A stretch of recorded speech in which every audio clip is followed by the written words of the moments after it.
Hey, good afternoon. Eric, the Big E Arnold here in the Sports Barn. That's right, the Sports Barn. Here to bring you the rest of the college football picks for 2021. 20 more bowl games we've got for you, including both semifinal games. In case you haven't figured it out, we don't pick every last bowl game. We pick the ones where we think we have an advantage, and that's that. So we got 20 of them left. We're going to get to that in a second. Before, just quick political point. It's quick, relax. I saw the police officer up in, was it Minnesota? It's always in Minnesota this shit happens. But the Kimberly Potter who killed, is it Delonte Wright? Something like that. She's the one who pulled out the service pistol when she thought she was pulling out the taser and went, taser, taser, taser. She drills him with the gun and kills him. So she was convicted just now, a manslaughter. And we approve. We approve. I think that's the right decision. Now, the reason I'm bringing this up is just because I was listening to Dan Bongino, who I like. He's the replacement for Rush Limbaugh. I like Dan Bongino. I like his show. I think for the most part he's in the right place politically. But he's wrong on this. But I don't blame him. And I think this is an important point. He's an ex-cop. So you just can't convince these cops that there's any kind of lines there. That's the frustrating thing. I mean, let's face it, Black Lives Matters, that stopped being about police brutality about 30 seconds after it was founded. That has nothing to do with police, even though that's originally what its purpose was. But that originally is the idea of what this all started to be about. And I think a lot of people in this country are just tired of people getting shot for seemingly minor shit. You ran for the cops. That doesn't give them the right to gun you down. And I think this case distilled away a lot of the crap you usually get in these kind of cases, which is usually, I feared for my life. I'm a cop. I feared for my life. Even though I got a gun and the other guy probably doesn't, but I feared for my life. So that, as if that gives them carte blanche to do anything. Well, in this case, she didn't have that defense because she clearly made a mistake. She's yelling, taser, taser, taser. I don't know if she had to admit to it on the stand. She testified in her own defense. So I assume she had to admit that, I thought I was pulling the taser. I'm originally from the trucking industry, and my guys are truck drivers. And it does happen where my guys screw up. And if they screw up big enough, people get killed. It happens. We don't mean to do it. It's an accident. We don't go out there on the road saying, I hope I slide into a family of 6. You look down at your phone when you shouldn't have, you spill something, you just, maybe sleep catches up with you just a little faster than you think it does, you nod off, bam, somebody's dead. We didn't mean to do it, it's an accident. But historically speaking, the courts in this country, the juries in this country, boom, 3 to 5 years. That's what we get when we screw up and kill somebody. I don't see why it should be different from cops. I really don't. It's a dangerous job. Well, so's driving a truck. You ever check out how many truck drivers get killed a year? It's a dangerous job. So I think it's apples to apples, frankly. And I don't have a lot of sympathy there for Ms. Potter. I'm pretty sure they probably offered her some kind of plea deal, but, that cop mentality. I'm not at fault. I don't care he's dead. It's not my fault. It was a mistake. Well, it is your fault, actually. And so that's my thinking there for you moderate Democrats that don't like police. I go along with you to a point. This defund the police and all that type of nonsense, and that's exactly what it is, nonsense. However, the police have to be accountable up to a certain point. When you just blatantly make a mistake and somebody gets killed, you got to be held accountable more than just an administrative suspension. There's got to be accountability. So I applaud what the jury did there in Minnesota today. On to the bowl games. Oh, gee, Bear with me 1 second so I can at least tell you the names of these freaking bowls. I just have names here of teams. Let me try to break it down into what bowls we're in, right? So that way we can at least have some frame of reference. Okay, where are we? We're slowly opening files. Apologize for our sloppy, foolish. Well, that ain't right. What the hell's going on here? Well, we got a mess here. Oh, well. I missed one. I'm going to have to redo that. Well, somehow East Carolina is playing Boston College in the, I don't know what it's called, bowl, because I'm screwed up here. But we're taking East Carolina. I think that Carolina team is better than people think. They were playing Cincinnati pretty tough there. And then they had at least a 10-point swing, I would argue, where Carolina had a field goal blocked that Cincinnati ran back for a touchdown. And then, so subtract 10 points off of Cincinnati's total, and that's the real score. So I don't think that East Carolina is that bad. And, a very pedestrian Boston College team will take the 3 points in East Carolina. All right, here we go. That's a little better. We got the Birmingham Bowl. The Birmingham Bowl. And you got Auburn in the Birmingham Bowl. I used to put this together when I was drunk or something. I mean, I'm just looking at these numbers. It's like, what the hell is going on? All right, I got Auburn here as a 2-point favorite in the Birmingham Bowl, and we're taking Auburn. Dana Holgorsen has a terrible bowl record. He's the coach of Houston. This game's in Alabama. I mean, how is this not a home game for Auburn? It can't be more than an hour's drive to Birmingham from Auburn. I'm not that up on my Alabama geography, but I think I'm right on that. And I just don't understand how, I guess you're thinking, well, Auburn doesn't care about this game. They'll just, it's at home. I mean, you don't want another team walking into your state in a bowl game and beating you. That's bad for recruiting. So I'm going to say Auburn finds some gear here and plays somewhat like they did against Alabama and is able to get by here against. Houston couldn't handle Texas Tech.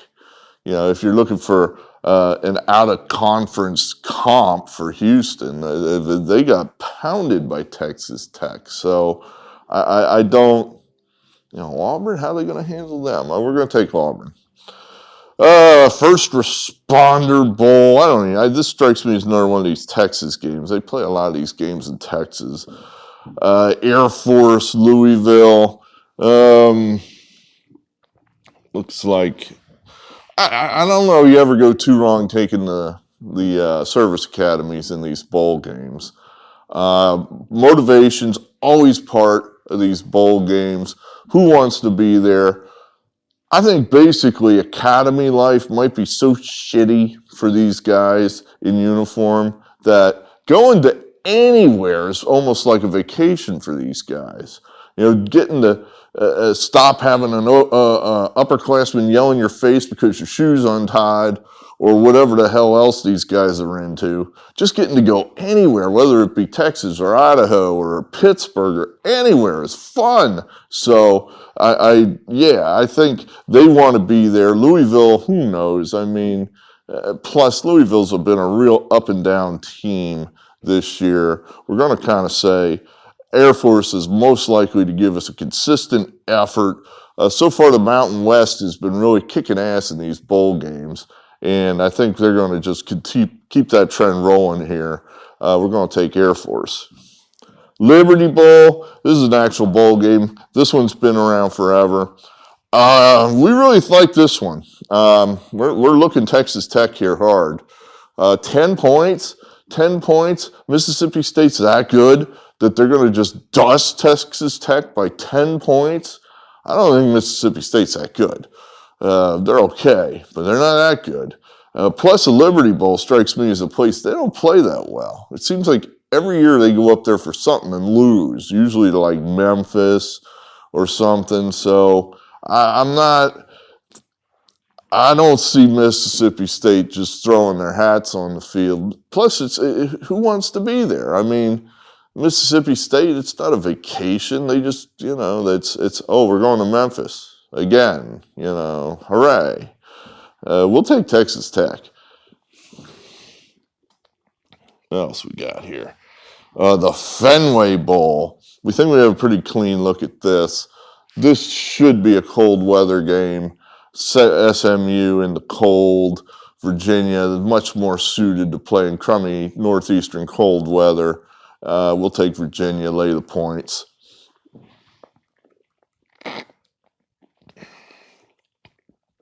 What else we got here? We got Maryland. They're in that's that Yankee Stadium game, the Pinstripe Bowl. Virginia Tech, new coach, disarray. Maryland, I think, is, they won a game there to get in. They had to beat Rutgers, and they did it. And now that might be a team just feeling good about itself. I'm going to say that Maryland has the better quarterback here, the Tagliaoa brother, and we're going to go ahead and say Maryland here. Short favorite, we'll take them. This one, I believe this game's down in Florida somewhere. Orlando, the Cheez-It Bowl. What a huge game. I mean, Iowa State's one of those always kind of popular, trendy, dark horse championship picks. This is Iowa State's year. You know what? It's never Iowa State's year. And here you're going up against an elite team. I'm going to say that Clemson is still an elite team. That now if they lose this, they're no longer elite. And then at that point, they're like, you're yesterday's news. Now do something. You're no longer gifted a trip to the championship 4. You're no longer worthy of that. This is a bad year for Clemson, and the elite teams just don't have bad years. Elite teams can have years where they don't make the Final Four, but they don't have bad years, and this is a bad year for them if they get 4 losses. We're going to back Dabo. We're going to say as a pick 'em, or I think Clemson's a 1-point favorite now. He's not blowing this game. This is you work too hard to become elite. Just to give it away? No, he's going to do whatever he's got to do here to get this done. We're going to take Clemson. Music City Bowl, that's in Nashville, I'm pretty sure. And we've got Tennessee against Purdue. All I know about this game is that I've liked that Tennessee team all year long. I think that's a team that is coming back. That's a team that pretty soon is going to be a top 10 team. I could be wrong on that. I'm sure that people have said that for the last 5 years and it hadn't happened. But they've just got too much. They've got too much. They've got that huge fan base, huge stadium, money. A lot of power behind that program. And I think they're finally starting to line it out where they're going to recruit some real NFL talent down there. And Purdue's just Purdue. That's just, they're never going to be that good. A top 10 team at Purdue, the only time that'll ever happen is if they get another Drew Brees up there. And even then, I don't know if they were a top 10 team.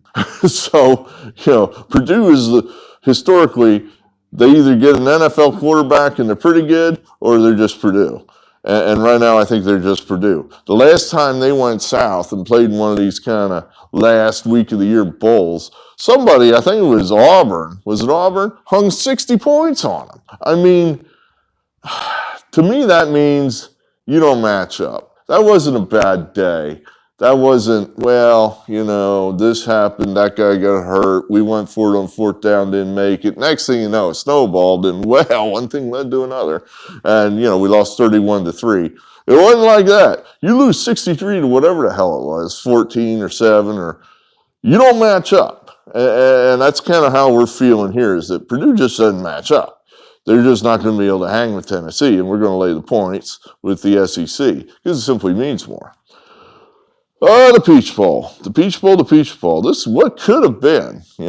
These teams are both having really great years, and both of their stars opted out. In a way, it's almost like, oh, gee. I mean, Kenny Pickett's been there so long at Pitt. Couldn't you have played one more game, man? Just giving us one more game, but I guess he's given us, he's been there 8 years, 8 years of his life, so whatever. What? 5 years. Okay, well, not 8. Somebody said 8. 5 years of his life. How these guys, this COVID's like extending these guys' college careers to Belushi-esque type territory. Remember that line from Animal House? 7 years of college, down the drain. But at any rate, we're going with Pitt here. Here's how we like this. Michigan State can't stop the pass. Pitt can throw the ball all over the field. But they don't have their star quarterback. So the question is, does Pitt throw the ball all over the field because Kenny Pickett is jamming the ball into super tight windows because he's Superman?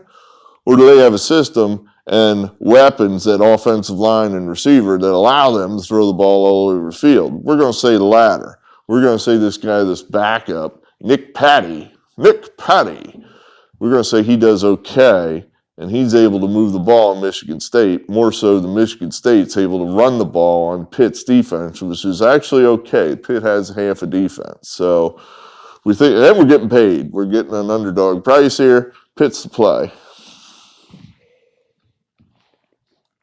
All right, what else? The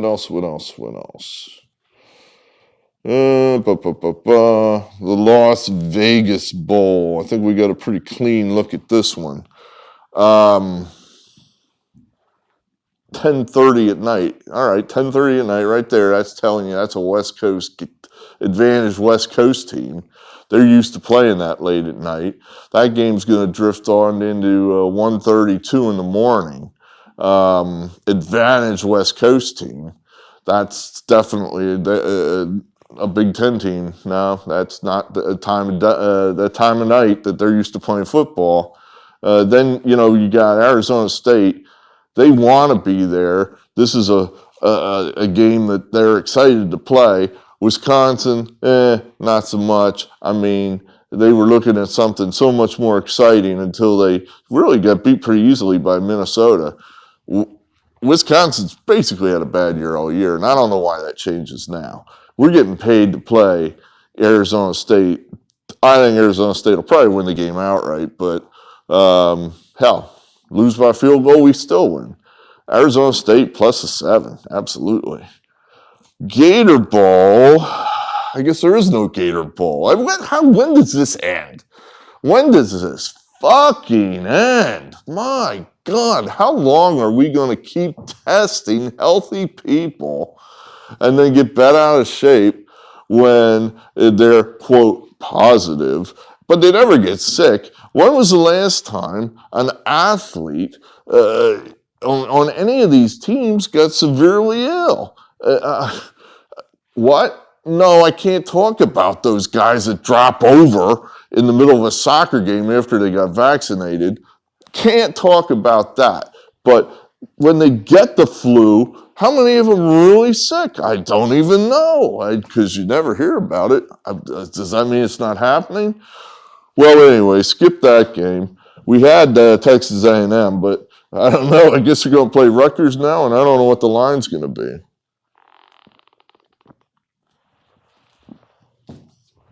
The Sun Bowl, I handicapped these games earlier, and I had this at Washington State getting 2.5, and we like Washington State. It's now moved down to a pick 'em.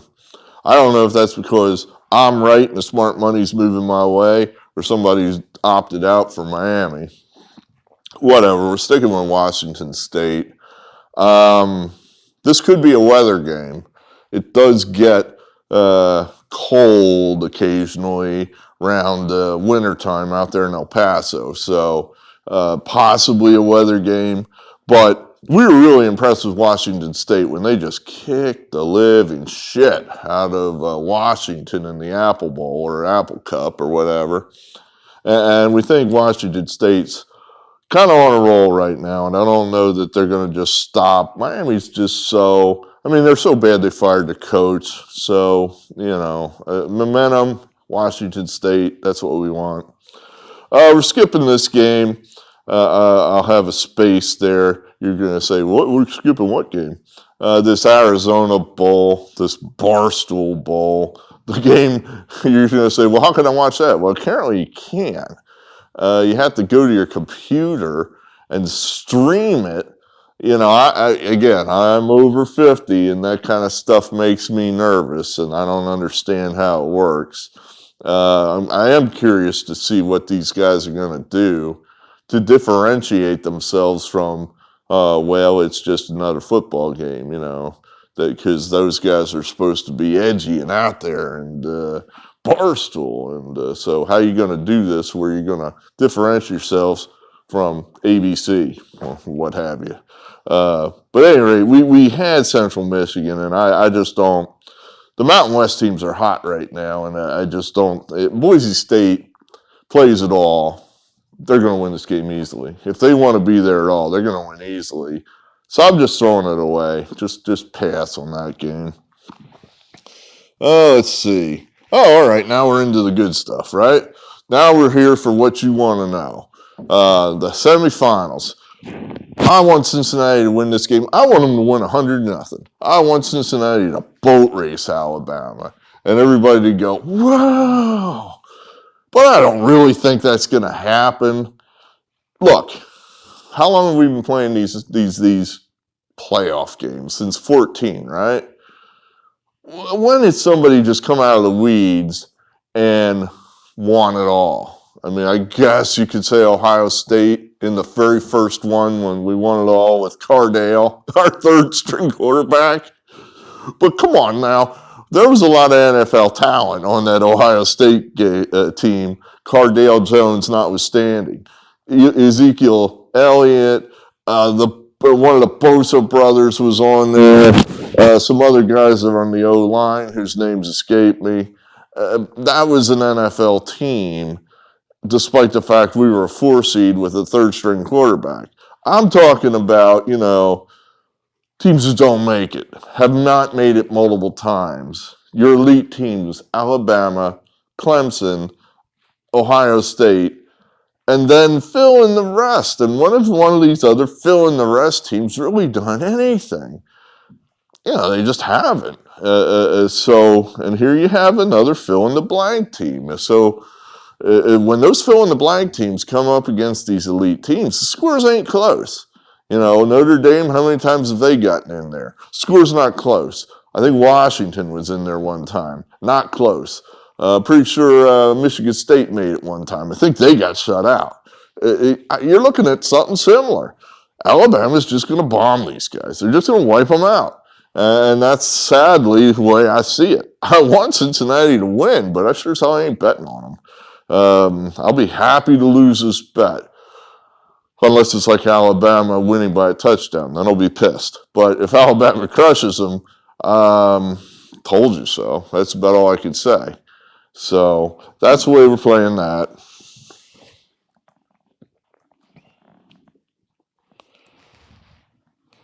Here we are. All right, next. The other semi. I'll tell you what, though. If Cincinnati beats Alabama, I'm going to be the biggest goddamn Georgia fan in the entire universe. There's no way I want to see Michigan in the finals. No way. Not up against Cincinnati, because I'm afraid that Michigan might win it all, and I don't think I could live in a world where that exists. You're asking me to live in pandemic USA where I'm disallowed to go to half the country and Michigan's the champion? God damn. I mean, where's my passport? Are there any other countries I could move to? Can I go to Belize? Jesus. But like I said, we don't think it's going to happen. Alabama's going to crush Cincinnati. I do think Michigan's going to keep this game close. I'm rooting for Georgia. Georgia never did anything to me. In my history, whenever one of my teams has played Georgia, which I think happened all at once, was when Joe Paterno and company went down to play Herschel Walker. Penn State beat them, so I have no bad feelings about Georgia. Sure, I'm rooting for Georgia, but I think Michigan's going to keep this game close. They're on a roll right now. That team is just clicking on all cylinders, and I think they play similar football. This strikes me as a low-scoring game.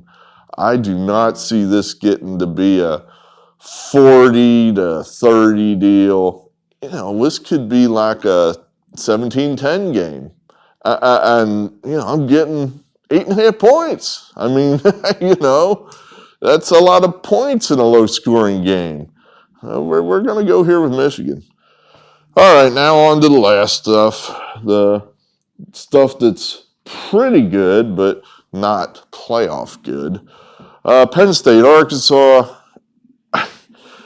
I keep saying James Franklin's a good coach, and I'm starting to think, and everybody says, no, he isn't, especially around here in Penn State country. I mean, these guys are ready to shoot themselves because they just re-upped this guy. He's getting close to John Cooper territory. And you're saying, who's that? John Cooper, legendary coach in a negative sense for Ohio State. He was there in the mid-'80s to the aught to turn of the century, 15 years or so. I don't know how much NFL talent he put through that program, and we never won dick. He could recruit like crazy, and we never won dick. And I think James Franklin's getting very close to that level. He seems to just have all these guys, particularly on defense and at running back, where these guys are just superstars, go right into the NFL and dominate Micah Parsons, but he never wins. He never wins. He just can't beat these elite teams. I forget what he called himself. I think he called himself great in a moment of, he's self-criticism, not elite. And he's like, we need to win these bigger games. Yeah, you think? Sherlock, you got to win these bigger games. He just can't do it. Now he's got this huge contract and they can't get rid of him. So, I don't know. I think it'll just be more of the same for Penn State. They should handle Arkansas, but I'm going to say they won't. We'll take Arkansas on the points. It just means more. We'll go with Kentucky. Just means more. Just means more. And then Fiesta Bowl, I think, just like Notre Dame here, they've been on a roll pretty much since that Cincinnati game. They have just been smashing everybody. I just think maybe Oklahoma State, crushing loss against Baylor, just a crushing loss. Now, ultimately, I don't think it would have mattered because chalk held out, and I just don't think that no one was going to put Oklahoma State, a one-loss Big 12 champion Oklahoma State, in over a one-loss Georgia. You're saying, but that doesn't make sense. I mean, you shouldn't you? I mean, they won their conference. Georgia didn't win their conference. They both have one loss. Clearly, then you should put Oklahoma State in there. No one was going to do that. I might have done that just because I think that these conferences are closer in power than everybody thinks. Maybe I don't. I pick all the SEC teams. Maybe I don't think that. I just hate to admit it. I think that's the real thing there. I just hate to admit the SEC is so much better. But I bet it that way because, they're so much better.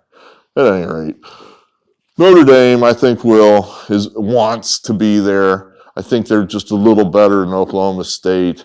We'll go ahead there with Notre Dame. I think I have a pretty clean look at this. Speaking of John Cooper, Ryan Day now is in Cooper territory. It's been a long, long time since somebody at Ohio State did the dirty double, the dastardly double. Lose to Michigan and then lose the bowl game. It's been 20 years. Is that long? How long it's been? I'm trying to think. That I don't think Tressel ever did it. I don't think Dirty Urban ever did it. And now Ryan Day's got a chance to do it. It's like, you're going to get fired if you do that. I take that back. I mean, we tolerated John Cooper doing that every damn year. It's back to the bad old days. John Cooper would lose to Michigan, then he'd lose the bowl game. He'd win all his games up to that point, then he'd lose both those games. And for some reason, we kept him around for 10 years longer than we should have. I think Ryan Day is going to step on his dick here. I mean, come on. How good is Ohio State? We lost to Oregon. And then, so now we're going to play a team that smoked Oregon twice. and we're giving them a touchdown, no less on top of it. I don't see it. I think Utah keeps this game close. I'm sure Utah wants to be there more than we do.